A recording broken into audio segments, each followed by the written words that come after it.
Okay, that was my boss. Alright, because remember, I'm normal and I still have a day job. Like, I'm commuting into the city to run schools and to get more goodie bags. Okay. But as I was saying, you need to be self-aware.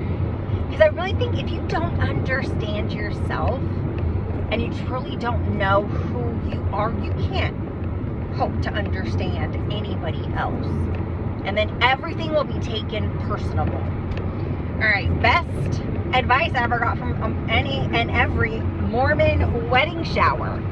Because the Mormon church was such a huge part of my life, you'll hear a lot of stories. Because it shapes you. All your experiences shape you.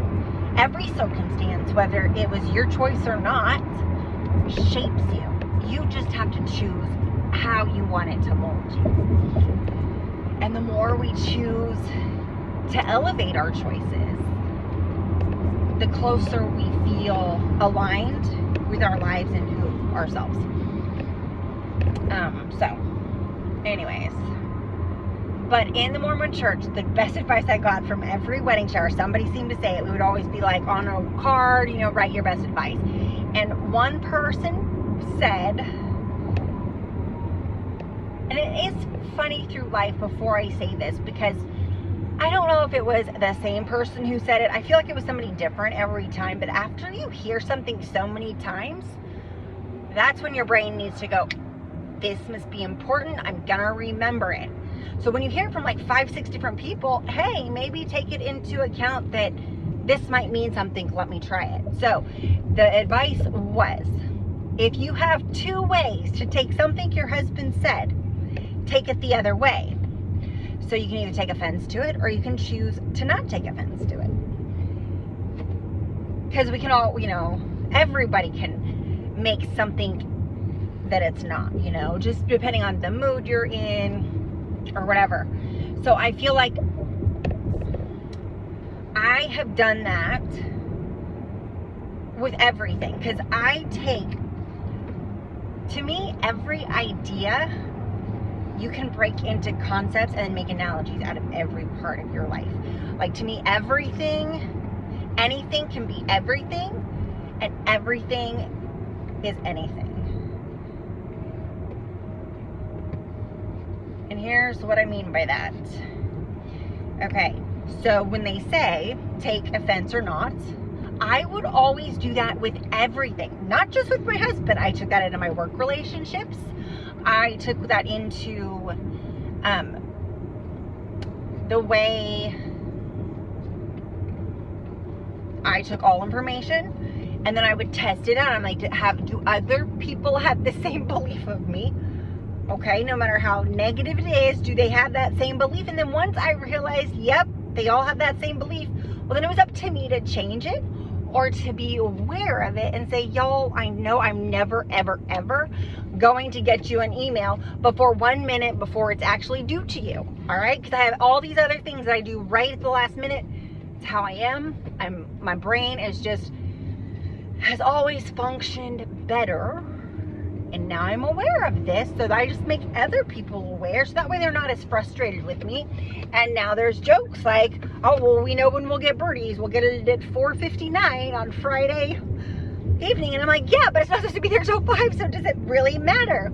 But most people are like, as soon as it's done, they want to get it in. So after I knew enough people were frustrated with me, and I knew that despite what I tried to change, it wasn't changing, therefore making everybody more and more frustrated, including myself, I just said, you know what? Here, let's make this a deal. I promise I'll get it to you 1 minute before closing time. All right?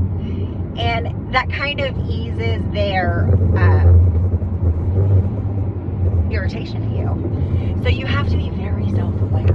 And then if it's something really bad, I mean, yes, that is a character flaw of mine, y'all. I always have been, except for, God, that's so funny though. Like, as far as like work turned in, I'm like last minute. But for work, if I have to be someplace on time, like by 4:30 a.m., without fail, I get there at 4:15 a.m. Like, with that, I have to be there 15 minutes early for a job, for an appointment, anything that is set in stone. That's where I have to be there physically in presence. I'm 15 minutes early, except for Zoom meetings, because those don't really count. I don't have to drive there. There's no traffic. So those I'll log in like a minute before. But being self-aware, and I feel like I have had to be self-aware my whole life. I've always done things everybody else didn't. You know, I was always the opposite, and I know I've said this before. Whatever direction they would go, I would do the opposite. Like, well, I wonder what's over here then, if everyone else is going there. And I also just think of things so differently. I remember in sociology at Sharpstown High School, Miss Schultz, she would always have like a lyric or like the chorus stanza of a song in her, for us to journal. And she would say, what do y'all think this means? And y'all, I don't think I got it ever once, right? Because my brain doesn't like to see or assume what's there. It always wants to look for what is not there, or that what is there but that nobody else can find. I'm the one that I'm like, ooh, what can I find that nobody else will see? And then I just look for that one thing versus 10 things that all the other people are looking at. So with this unique perspective I've had my whole life, I think that gives me experience enough to say that I'm an expert in flip-flopping perspectives with coming up with any solution to any problem. I'm not the best at executing it. I never said that. I am when I care about it. I am when it's mine and I can make somebody else execute theirs. But from getting from here to here, creatively, you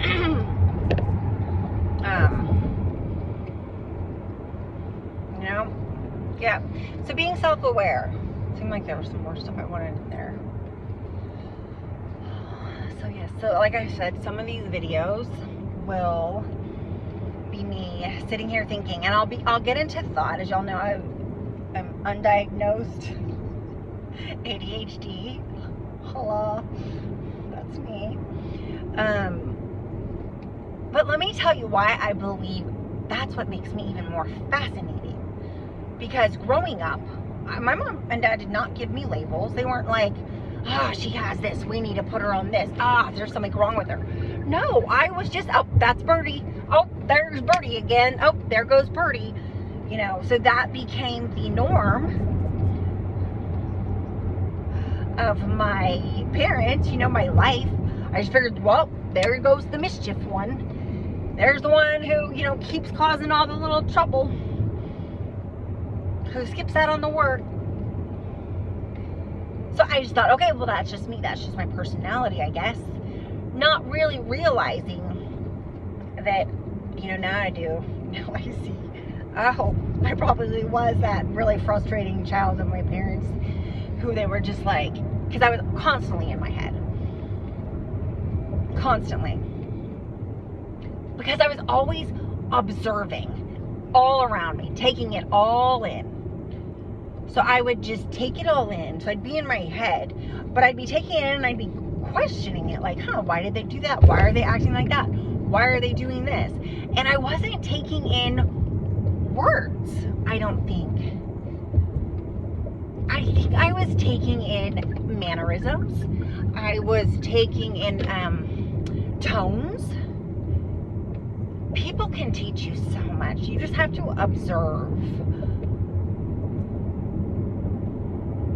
And the more you observe, the more people you interact with, the more increasingly you become aware that all of us are the exact same at the core level. All of our split-second reactions, all of our human reactions are the same. It's just as we go through life, we either let something tear us apart down negatively, or we let it shape us for the better to help out and so that we have a better world, you know. So you don't have to be, you know, let the world make you so negative, you know. Don't let it harden you so much that you stop feeling. That would suck. To not have feelings would suck. I think anyways, even though a lot of people would say, hi, Bertie, you already feel a little too much. Don't you want to feel a little less? I don't know, because I think that's what makes me me. Is feeling deeply. I was really going on a good tangent there, and I forgot what I was saying. And I don't know what the lighting's like right now, because the camera's just there, and as I go in different directions, I know the sun's right there. What else was I gonna say though? Self-awareness. Yes, our lives shape us. So at the core, we're all the same. It's just as our, we gain control of who we are and harness that power for good versus negative,